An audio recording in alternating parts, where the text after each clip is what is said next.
Hello दोस्तों, आज हम लोग पढ़ेंगे मानव शरीर से जुड़े महत्वपूर्ण प्रश्नों के बारे में। तो चलिए शुरू करते हैं। पहला सवाल है, लाल रक्त कण रेड ब्लड सेल का निर्माण होता है। तो इसका आंसर होगा अस्थि मज्जा में। रेड ब्लड सेल लाल रक्त कण का निर्माण अस्थि मज्जा में होता है। नेक्स्ट है, लाल रक्त कण का जीवन काल होता है 120 दिन। नेक्स्ट है, श्वेत रक्त कण वाइट ब्लड सेल का जीवन काल होता है। इसका जीवन काल 1 से 4 दिन तक होता है। नेक्स्ट है, श्वेत रक्त कण वाइट ब्लड सेल को क्या कहा जाता है? तो वाइट ब्लड सेल को ल्यूकोसाइट कहा जाता है। ये इंपॉर्टेंट सवाल है, वीवीआई इसको लगा लीजिए। श्वेत रक्त कण वाइट ब्लड सेल को ल्यूकोसाइट कहा जाता है। नेक्स्ट है, लाल रक्त कण रेड ब्लड सेल को क्या कहा जाता है? तो लाल रक्त कण को एरिथ्रोसाइट कहा जाता है।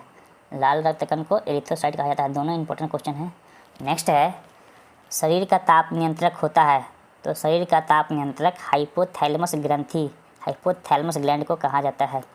नेक्स्ट है, मनुष्य ह्यूमन की सर्वदाता रक्त समूह यूनिवर्सल डोनर, मनुष्य की सर्वदाता रक्त समूह यूनिवर्सल डोनर किसे कहते हैं? तो ये ओ ब्लड ग्रुप को कहते हैं। नेक्स्ट है, मनुष्य की सर्वग्राही रक्त समूह यूनिवर्सल रिसेप्टर AB रक्त समूह को कहते हैं। नेक्स्ट है, रक्तचाप ब्लड प्रेशर मापने के यंत्र को क्या कहा जाता है?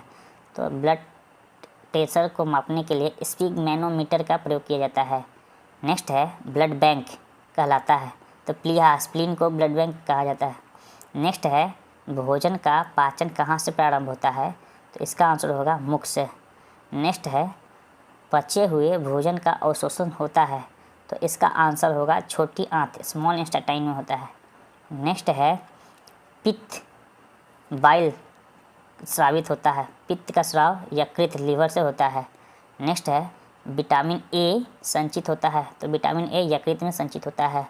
नेक्स्ट है, शरीर की सबसे बड़ी ग्रंथि कौन है? तो इसका आंसर होगा यकृत, लीवर। ये इंपॉर्टेंट क्वेश्चन है। शरीर की सबसे बड़ी ग्रंथि यकृत है, लीवर है। नेक्स्ट है, शरीर की सबसे छोटी ग्रंथि या मास्टर ग्रंथि किसे कहते हैं? तो इसका आंसर होगा पिट्यूटरी ग्रंथि। पिट्यूटरी ग्रंथि को ही शरीर का मास्टर ग्रंथि कहा जाता है। नेक्स्ट है, मनुष्य में पसलियों रिब्स की संख्या कितनी होती है? तो इसका आंसर होगा 12 जोड़ी। नेक्स्ट है, शरीर में हड्डियों की कुल संख्या है। तो इसका आंसर होगा 206। नेक्स्ट है, शरीर में मांसपेशियों की कुल संख्या है। तो इसका आंसर होगा 639। नेक्स्ट है, लार स्लाइवा में पाया जाने वाला एंजाइम होता है। तो इसका आंसर होगा टाइलिन। नेक्स्ट है, लिंग निर्धारण कहाँ से होता है? तो इसका आंसर है पुरुष के क्रोमोसोम के ऊपर। पुरुष के क्रोमोसोम से ही मनुष्य में लिंग निर्धारण होता है। नेक्स्ट है, मनुष्य का हृदय होता है। तो मनुष्य का हृदय 4 कोष्ठ वाला होता है, चतुर्थ कोष्ठीय बोल सकते हैं।